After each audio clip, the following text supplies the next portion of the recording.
All right, everyone. Welcome back to Love and Light Studios. We are getting ready to listen to Karen and get into some teachings. I have no idea what we're getting ready to learn, so I'm going to join you in on the learning. So I'm going to pass that over to Karen because we're getting ready to learn something.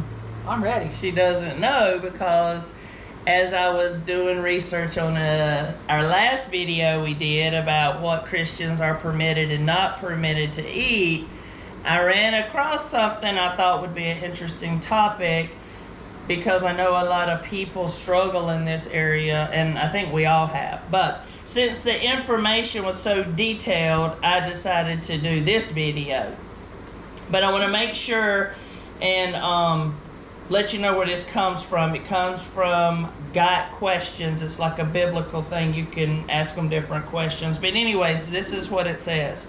In the new covenant of grace, the Bible is far more concerned with how much we eat than what foods Christians eat.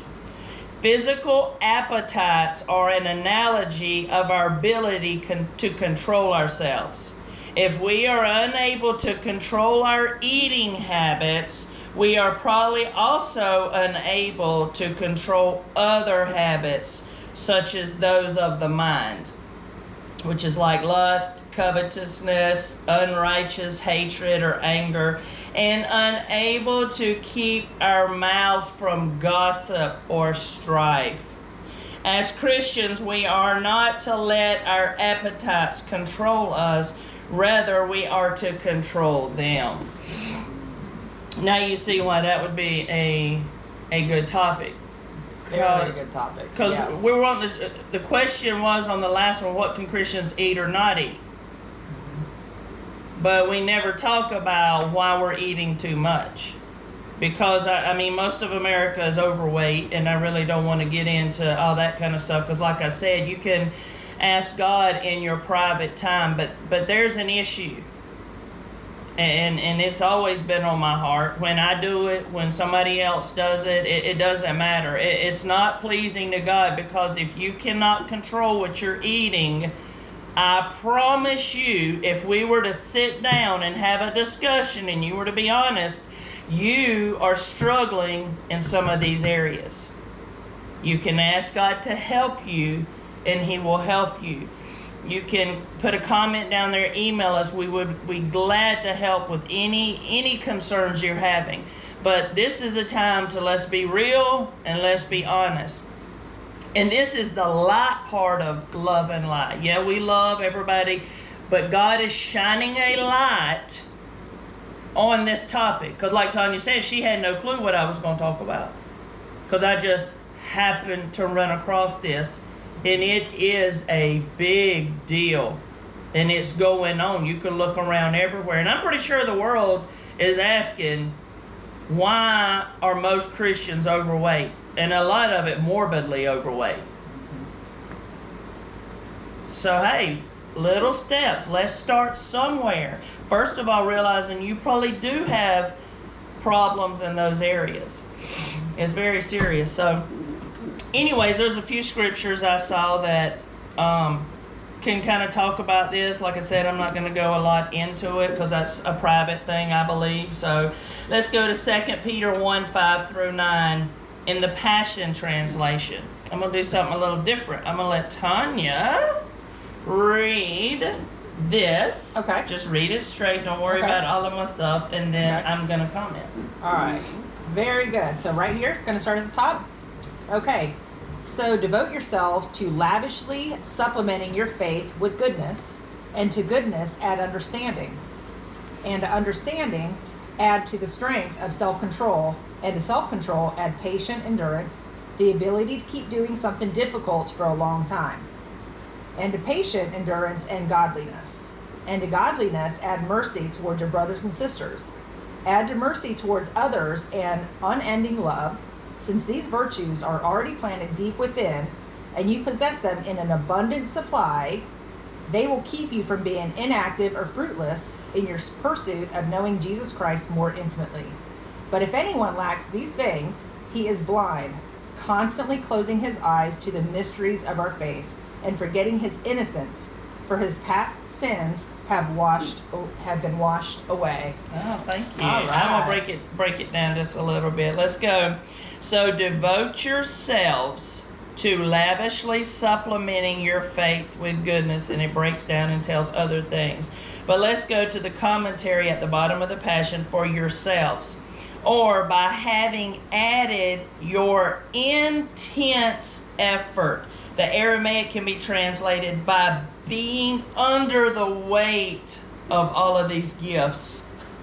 Listen, all the ones you just read: goodness, godliness, understanding, strength, mercy towards your brothers, unending love, patience, all of these things. Intense effort, and I'm not talking about a work-related faith either, or a work-based faith. No, I'm talking about yourself. So devote or give intense effort to what? Supplementing your faith with these things. So I need you to give an intense effort to examining what I'm talking about with appetite, and what God's heart is with it, and how He wants to help. So I'm asking for intense effort. In the Aramaic, I just said, it can be translated being under the weight. Instead of the weight of all of these restrictions, or the weight of your desire to eat yourself sick, eat yourself till you're overweight. Not under that. That's not a gift.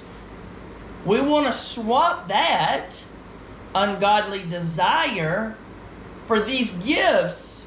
If you want to be weighted down with something, be weighted down with these gifts. That's going to help you say no to the extra 2 or 3 plates, or the extra pieces of cake, or whatever the things are that's the problem. And let's get to the root of it, and let's see why we're doing it. But here's where we can start. Just give me your intense effort in this. That's all God's saying. All right, so let's go. So devote yourselves, your intense effort, all of these gifts weighing you down. Okay, let's do that. To lavishly supplementing.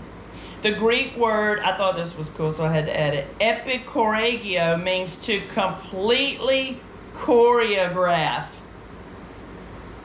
You're getting a dance routine, basically. You're choreographing your life now, right? With this intense effort, these gifts, to be able to walk in mercy, to be able to walk in godliness, not all of these uncontrolled desires or things that's not pleasing to God, all the overeating or whatever, right? All of these things, it says in the Greek, epikoragio, or ever how you say it, to completely choreograph. So it's like doing a dance with God. Imagine how beautiful that is, right? All right, let's go on down. I'm going to read it again because it warrants reading again, right? Lavishly supplementing your faith with goodness, and to goodness add understanding. But let's see here.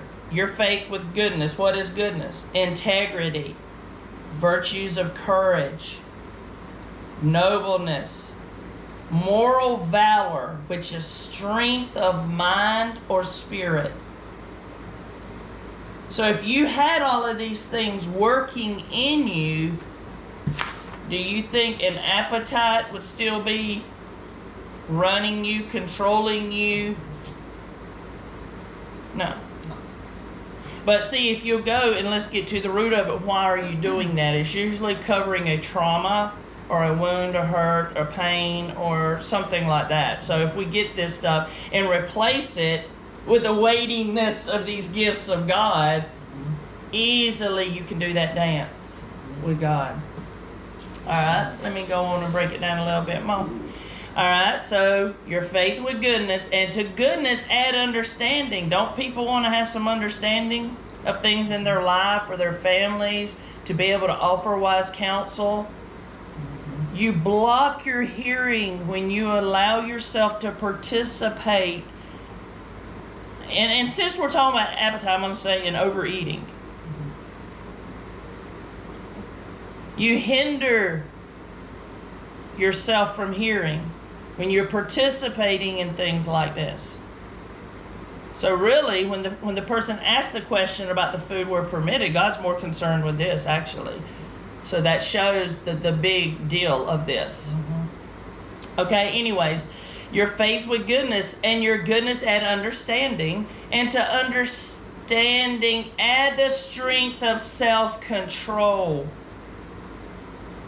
That intense effort that you're given to work with God, not to do a work, to work with God in this dance that we're talking about, this choreographed dance. This is going to help you have self-control. You cannot do it on your own outside of God, trust me. I'm sure many of you tried it. You can't. You have to do it with God. But all of this is going to give you self-control. And then to self-control, add patient endurance, meaning the ability to keep doing something difficult for a long period of time.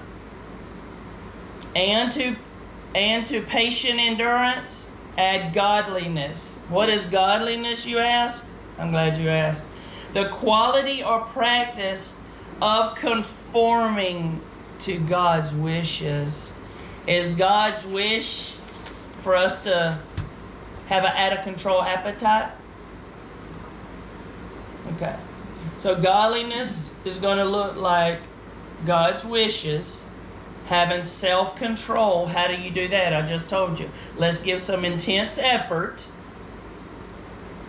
to do the choreographed dance that God wants to do with all of these gifts at your fingertips, available to you. See, people just don't really know this. Or they're struggling and that's all they see is my next food, or my next meal, or my next breakfast, or that dessert, or this, or whatever the things are. Appetite can be for a lot of things. I'm just using mainly food. Do you see what I'm saying? So all of these, let's tell God to help us. Let's give an intense effort, which are what? Posture your heart, right? Set yourself up to be successful in this. Okay, so we got, you can add godliness. And to godliness, you mean there's more? Yeah, that's awesome. And to godliness, add mercy towards your brothers and sisters. Boy, could we use a lot of that, right? So in here in the commentary under sisters, as translated from the Aramaic, implied in the Greek, this mercy would include forgiveness and forbearance to those who fail, period. Instead of us beating them while they're down, holding everything against them. No, we offer forgiveness. You failed, you get forgiveness. But this is all part of it. You see all the things I just named. But listen, it goes on. And to mercy toward others, add unending love. Love and light. Yep. Let me read what the commentary says about love. Love. It is impossible to view this passage. It is possible to view this passage like an unfolding or dance of your faith. Out of your faith will emerge these things. So you got to have faith that God would help you. You ask Him. Then you turn and you start applying what He's telling you, right? So out of that faith, believing what you're really not seeing in that moment, out of your faith will emerge goodness. And out of goodness will emerge understanding. Understanding of what? Of God first. Then it'll lead to understanding other things. And out of understanding of God will emerge inner strength or self-control. And out of inner strength will emerge patient endurance. And out of patient endurance will emerge godliness. And out of godliness will emerge mercy toward brothers and sisters. And out of mercy will emerge love. That's what love looks like. And do you see? It's like a dance, right? Or an unfolding, as it said. These things are all tied together. So imagine the weight of those kind of gifts on your life instead of all the other heaviness and stuff that we allow to be put on ourselves. All right, let's break it down a little bit more. Since these virtues are already planted deep within commentary, The Greek word hyparcho means to begin below or within, like a plant growing beneath the ground. So you mean to tell me we've already got these planted deep within? Yes. Yes. When you receive Christ, this is all part of that package.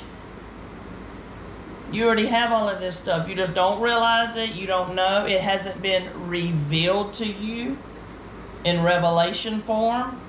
And like I said, a lot of these distractions, they stop us from hearing or having ears to hear. And if you read the Bible, you'll say, those who have ears to hear, those who have ears to hear, those who have ears to hear, because you've got to have an ear to hear this. Let God speak to you. That's why it's important to get rid of distractions. Keep your mind focused on God all the time. You can do it. Tanya says it all the time. Stay focused on God all the time. How do you do that? How do you stay focused 24/7 on God? Well, at the beginning, I wasn't focused on God 24/7, and He told me to stay focused on Him 24/7. So that's the first starters. He said, I want you all in 24/7 all the time. I'm like, oh, okay, now that you said that, that's great, but you're going to have to help me. Because I don't know how to do that. So I asked Him to help me do what He asked me to do. And then as time went on, it just became who I am. And so it's every time I go to do something, I'm constantly thinking and focusing on God and how would I do this, or how should I do this, or what does this look like? What does this feel like? Is this the right way to go about it? And I just constantly focus on Him. And then it now becomes who I am. My whole day revolves around going through life. But as I'm going through my life, it just every single second of every single day, I focus on Him, and I now know what to do in every single circumstance. And my life is 1,000 times easier. It's just so He asked you. easier. He asked you to be all in all the time. He said, "Be all in all the time." Okay, so you can say, "Well, God hasn't asked me that." He's asking you right now. So if you're listening to this video, God Himself is asking you, "Will you be all in all the time?" And she said, say yes. Yes. Say yes. Just easier. Just say yes. So listen, since these virtues are already planted deep within, imagine the kind of confidence when you start realizing this, that this is the stuff you already have inside of you, deep, like a plant, under the ground, like they said. And you possess them in abundant supply. The commentary on this supply says, or abounding, repeatedly being more than enough. Not just enough once, or more than enough once. Repeatedly, more than enough, more than enough, more than enough, more than enough. I have more than enough in me. Yep. I have it deep within me, more than enough. I have more than enough. I have more than enough. I have more than enough. I have more than enough. See, we don't know this. Either we're being deceived by ourselves, the enemy, people, or whatever. You don't have to be anymore. So God breaking it down pretty clear. Okay, you got all of this abundant supply within you. They will keep you from being inactive or fruitless in your pursuit of knowing Jesus Christ more intimately. Oh my goodness, we can underline that. Inactive. How many people are inactive and fruitless in knowing Christ more intimately? No fruit. So if I did need some fruit to partake of some of your fruit, you have none. You're inactive. And fruitless. Big problem. Big problem. But this is all what God was showing me under the thing they said about appetite. God is more concerned about how much you eat. But His grace opens the door to all of this stuff that I'm telling you and explaining it. So if you're inactive or fruitless, there's a problem. And it's all tied in. But just go before God like He told her. He'll tell you, He'll show you. Posture your heart to hear from Him. Posture your heart to be successful and victorious in your walk with Him. All right. But if anyone likes these things, He is blind, constantly closing his eyes to the mysteries of our faith. You're doing this.